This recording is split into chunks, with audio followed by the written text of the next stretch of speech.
Setahun pemerintahan Prabowo Gibran melangkah, penuh kerja, kolaborasi dan langkah nyata untuk menghadirkan kesejahteraan rakyat. Lewat pengelolaan agraria dan tata ruang yang adil, inklusif dan berkelanjutan. Di bawah semangat Astacita, 8 tekad besar untuk Indonesia maju. Kementerian ATR BPN mengambil peran penting dalam mewujudkan kedaulatan pangan, pemerataan ekonomi, dan pembangunan berkeadilan di seluruh pelosok negeri. Pendaftaran tanah sistematis lengkap bukan sekadar mencatat bidang tanah, tapi menghadirkan kepastian, keadilan, dan nilai ekonomi baru bagi masyarakat. Hingga Oktober 2025, program pendaftaran tanah sistematis lengkap telah mendorong penambahan nilai ekonomi lebih dari 1.021,95 triliun rupiah. Bukti nyata bahwa kepastian hukum atas tanah menghadirkan kesejahteraan dan kemakmuran. Transformasi digital terus dikuatkan. Melalui sertifikat elektronik dan layanan pertanahan digital, masyarakat kini bisa menikmati pelayanan yang lebih cepat, aman, dan transparan. Tanah-tanah wakaf kini juga tersertifikasi dengan baik, memastikan aset umat terlindungi dan dimanfaatkan untuk pendidikan, ibadah, dan kesejahteraan sosial. Di wilayah adat dan pelosok negeri, pendaftaran tanah ulayat terus dikuatkan. Ini bukan sekadar pencatatan, tapi penghormatan atas hak-hak masyarakat adat. Melalui reforma agraria dan pengadaan tanah untuk pembangunan, ribuan hektar lahan kini menopang proyek strategis nasional, dari jalan tol hingga kawasan ekonomi baru. Semua untuk membuka lapangan kerja dan menggerakkan ekonomi rakyat.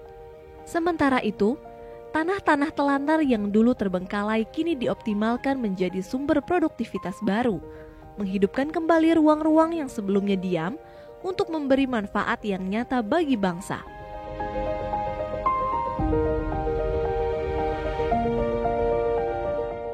Dari 5.198,13 hektar SK Pendayagunaan TCUN, 5.006,68 hektarnya diperuntukkan untuk reforma agraria. Sepanjang tahun 2025, Kementerian ATR BPN terus berkomitmen menjaga keadilan agraria melalui penyelesaian kasus pertanahan di seluruh Indonesia.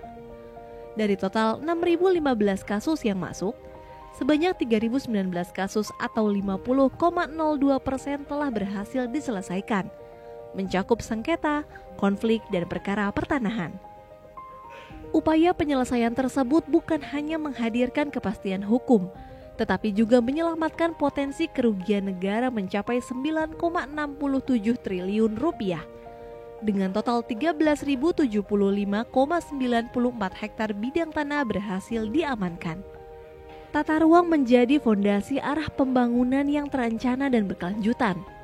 Dengan RDTR digital terintegrasi OSS, investasi kini lebih cepat, terarah, dan ramah lingkungan, mendorong pertumbuhan ekonomi dari kota hingga desa. Selama periode Oktober 2024 hingga Oktober 2025, Kementerian ATR BPN mencatat capaian signifikan dalam penguatan tata ruang nasional. Jumlah RDTR meningkat 119 dokumen, dan RDTR terintegrasi OSS melonjak 189 dokumen. Capaian ini menegaskan komitmen Kementerian ATR BPN dalam memperkuat kepastian ruang bagi investasi, mempercepat program strategis nasional, serta mendorong pemerataan pembangunan di seluruh Indonesia. RDTR berperan sebagai pintu masuk utama investasi, melalui kesesuaian kegiatan pemanfaatan ruang atau KKPR. Selama rentang waktu Oktober 2024 hingga Oktober 2025, nilai investasi dari produk persetujuan KKPR yang menjadi kewenangan pusat telah mencapai 357,17 triliun rupiah. Mencerminkan peran strategis tata ruang dalam mendorong pertumbuhan ekonomi nasional. Dalam 1 tahun kepemimpinan Presiden Prabowo Subianto dan Wakil Presiden Gibran Rakabuming Raka, Kementerian ATR BPN hadir memberikan dukungan nyata terhadap program prioritas nasional, swasembada pangan, swasembada energi, dan pembangunan 3 juta rumah.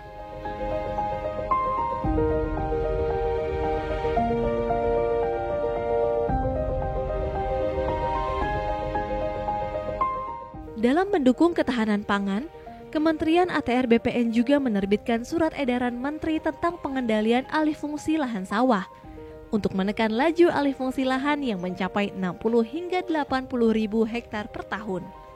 Langkah ini menjadi bagian penting dalam menjaga ketersediaan lahan pertanian pangan berkelanjutan, serta menyelaraskan kebijakan dengan revisi Peraturan Presiden Nomor 59 Tahun 2019. Dukungan tata ruang juga diwujudkan melalui penataan kawasan strategis, seperti kawasan swasembada pangan, energi, dan air nasional di Papua Selatan. Hingga Oktober 2025, telah diterbitkan 25 KKPR di 4 kabupaten, Merauke, Mapi, Asmat, dan Bovendigul, sebagai wujud percepatan pembangunan yang berpihak pada kemandirian nasional. Kementerian ATR BPN terus mengoptimalkan lahan-lahan tidur dan tidak produktif agar kembali memberi manfaat bagi bangsa. Hingga tahun 2025 telah ditetapkan tanah telangkar seluas 117.485 hektar dan 37.790 hektar. Di antaranya telah ditetapkan melalui SK Pendayagunaan Tanah Cadangan Umum Negara. Lahan-lahan inilah yang kini menjadi potensi besar untuk mendukung program ketahanan pangan nasional dan pembangunan 3 juta rumah bagi rakyat Indonesia. Kementerian ATR BPN terus hadir, memastikan tanah bukan sekadar ruang untuk berpijak, tapi tempat di mana kesejahteraan tumbuh dan masa depan dibangun bersama. Menata ruang, memperkuat kedaulatan agraria, dan menghadirkan kemakmuran untuk seluruh rakyat Indonesia.